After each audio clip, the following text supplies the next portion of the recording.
Di video kali ini, saya masih bersama-sama dengan sahabat museum, menjelajahi bagian lain dari Jakarta Timur yang mungkin jarang menjadi pusat perhatian, namun menyimpan potret sejarah perkembangan kota Jakarta dari masa ke masa. Tujuan kami saat itu adalah Kampung Gedong, salah satu daerah di wilayah Kecamatan Pasar Rebo. Di sebuah kompleks asrama polisi yang berada tepat di tusuk sate antara Jalan Raya Condet dengan Jalan TB Simatupang, kami masuk ke dalam.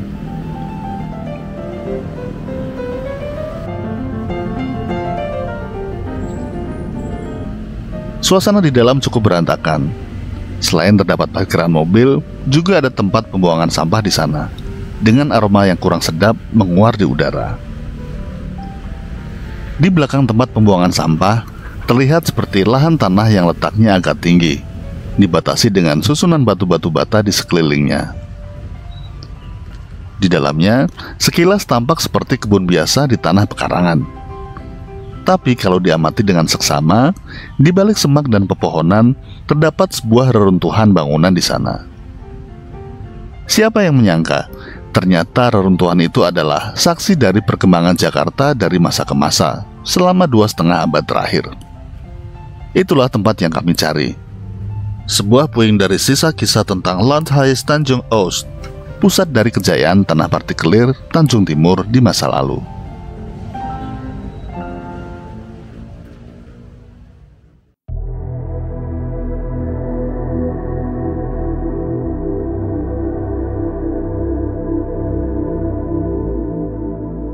Setelah terjadi geger pacinan di Batavia pada tahun 1740, sebuah tanah milik Kapiten der Chinesen yang bernama Ni Ho Kong disita.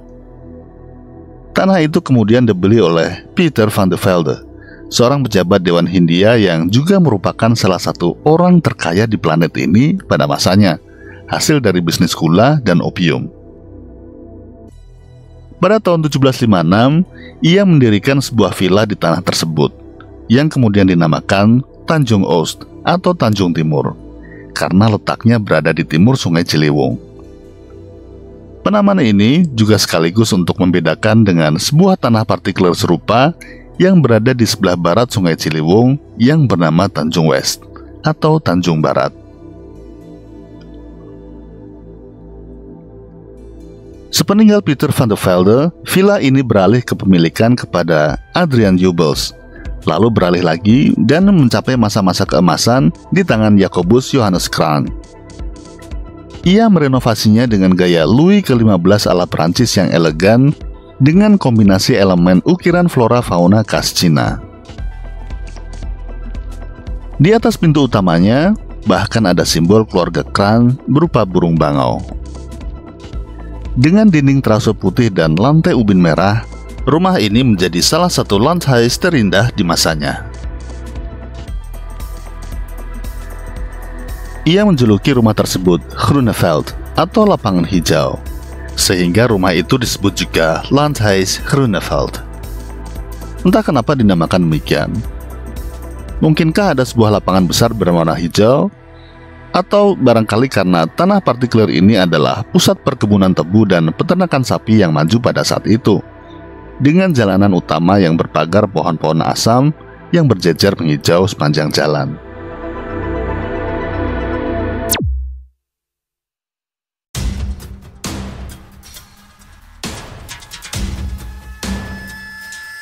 Tapi ada satu hal lain yang menarik. Landhuis Tanjung Oost konon juga menjadi saksi dari sebuah skandal politik yang menggegerkan Batavia pada waktu itu. Dalam sebuah sumber berbahasa Belanda dituliskan bahwa di masa kepemilikan Van der Velde, Gubernur Jenderal Baron van Imhoff pernah menerima kunjungan Ratu Syarifah Fatimah, permaisuri dari Sultan Zainul Arifin dari Banten, selama beberapa hari di Landhuis ini. Tentu ini bukan pertemuan biasa. Diduga kuat, pertemuan ini adalah lobi politik sang ratu yang berambisi untuk merebut tahta Banten, yang setelahnya mengakibatkan berbagai kekacauan politik dalam internal Istana Banten.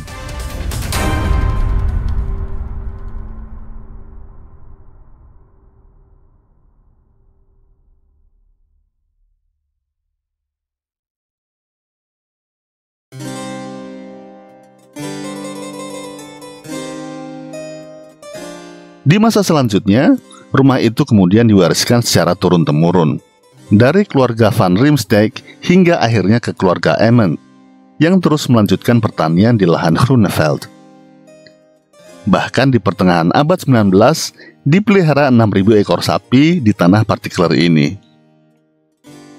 Kalau dipikir-pikir, sepertinya bukanlah hal yang kebetulan kalau kelak di kemudian hari, di wilayah ini berdiri sebuah pabrik susu bernama Frisian Vlak. Karena wilayah Tanjung, khususnya Tanjung West, dulu dikenal sebagai Oost-Friesland atau Frisia dari timur, saking majunya peternakan sapi di daerah ini. Tapi keberadaan Landhuis Tanjung Oost selanjutnya mengukir sejarahnya yang lain. Bagi para pekerja perkebunan lokal, nenek moyang masyarakat Betawi Condet, bangunan megah itu hanya mereka kenal sebagai satu nama, yaitu Gedong. Dan nama itulah yang melekat menjadi nama kampung mereka hingga kini, Kampung Gedong.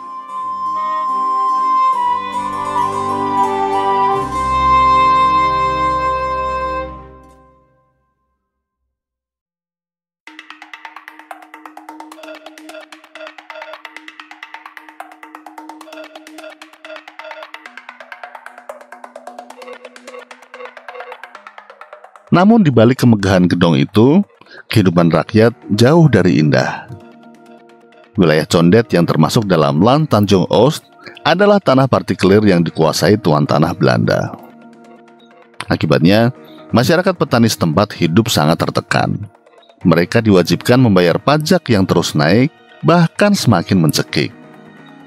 Jika tak sanggup membayar, mereka dipaksa bekerja di kebun atau diseret ke pengadilan.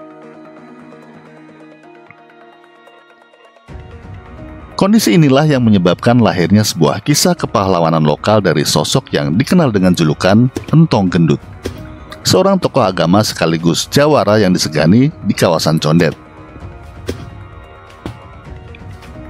Di tahun 1916, ia memimpin masyarakat untuk melawan eksekusi pengadilan atas penyitaan rumah seorang warga miskin akibat tak mampu membayar denda pajak. Saat itu, tuan tanah sering menggunakan pengadilan kolonial sebagai alat untuk menuntut petani membayar denda pajak. Jika petani kalah, harta benda mereka akan disita atau bahkan dibakar oleh aparat. Masalahnya, dalam hal ini, petani selalu kalah.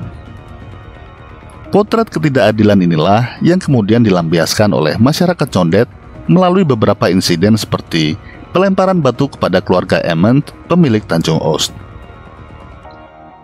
serta pembubaran pesta topeng di Villa Nova milik Lady Rawlinson oleh massa yang dipimpin oleh Entong Gendut.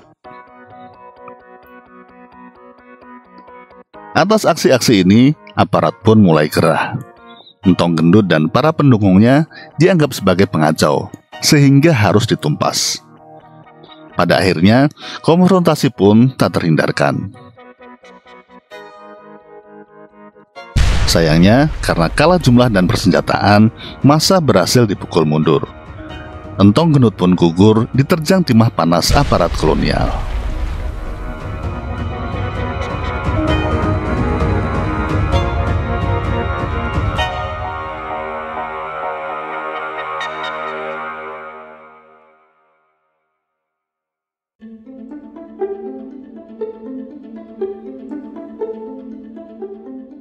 Era penguasaan Tanjung Oost sebagai tanah partikelir berakhir setelah masa penjajahan Jepang, di mana bangunan megah Villa Groeneveld dipergunakan sebagai gudang militer.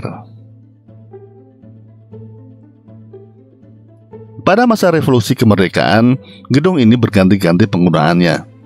Sempat dipakai oleh barisan pelopor sebagai markas pejuang kemerdekaan Indonesia, kemudian direbut kembali oleh Belanda saat agresi militer. Setelah Belanda benar-benar hengkang dari Indonesia, pada tahun 1960-an, rumah ini dijadikan asrama polisi, dengan kondisi yang seadanya. Yang sangat disayangkan, sebuah peristiwa yang terjadi di tahun 1985 telah mengubah nasib bangunan ini selamanya. Sebuah kebakaran hebat menghanguskan seluruh bangunan ini, yang diduga penyebabnya berasal dari ledakan di dapur. api benar-benar menghanguskan semuanya, meninggalkan hanya kerangka beton tak beraturan dan tumbukan puing bata. Meski pernah ditetapkan sebagai cagar budaya pada tahun 80-an, reruntuhan Landhuis ini dibiarkan terlantar hingga kini. Upaya revitalisasi yang sering digaungkan tak kunjung terrealisasi hingga hari ini.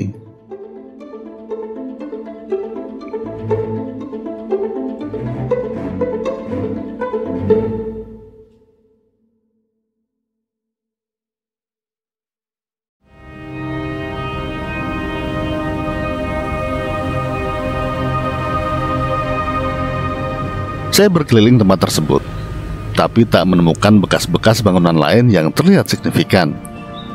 Rasanya sukar dipercaya, bangunan semegah dan seluas itu di masa lalu kini hanya menyisakan secuil reruntuhan yang masih berdiri, walaupun kini tanpa makna. Ia berdiri kaku dengan canggung di balik pohon-pohon pisang dan kandang ayam yang diletakkan di dekatnya. Dan kalau melihat apa yang terjadi selama 40 tahun semenjak kebakaran gedung ini, bukan tidak mungkin bila reruntuhan yang tersisa saat ini benar-benar rata dengan tanah sepenuhnya dalam waktu dekat. Kelak, mungkin hanya batu-batu bata bekas bangunan ini yang masih bisa dikenali karena ukurannya yang berbeda dengan batu bata modern. Itu pun juga kalau masih disimpan, seperti yang saat ini tersebar di sekeliling situs.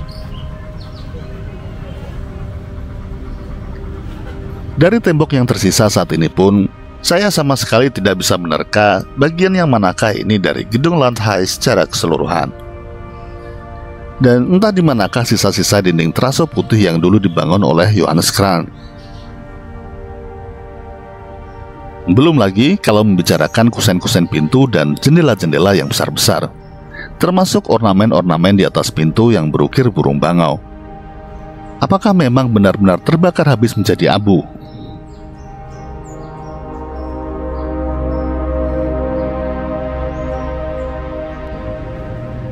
Melihat kondisinya yang kini terlantar dan nyaris tak bersisa, kita mungkin meratapinya sebagai hilangnya sebuah cagar budaya. Namun di era sebelumnya, gedung ini juga berdiri sebagai monumen angkuh dari era tanah partikelir yang menekan dan mencekik rakyat, serta melahirkan perlawanan berdarah.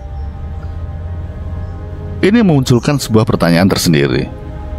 Dengan sejarah kelam yang menaunginya, apakah kehancuran total situs yang dibiarkan terlantar ini merupakan takdir yang pantas sebagai balas dendam simbolis atas penindasan yang pernah berasal dari kemegahannya? Atau justru sebaliknya, kita perlu mempertahankan puing yang tersisa ini bukan untuk merayakan kemegahan kolonial, tapi sebagai pengingat abadi bahwa di tanah ini penindasan pernah ada, dan bara perlawanan dari sosok seperti Entong Gendut akan selalu menyala. Saya Anjas, sampai jumpa pada cerita selanjutnya. Wassalam.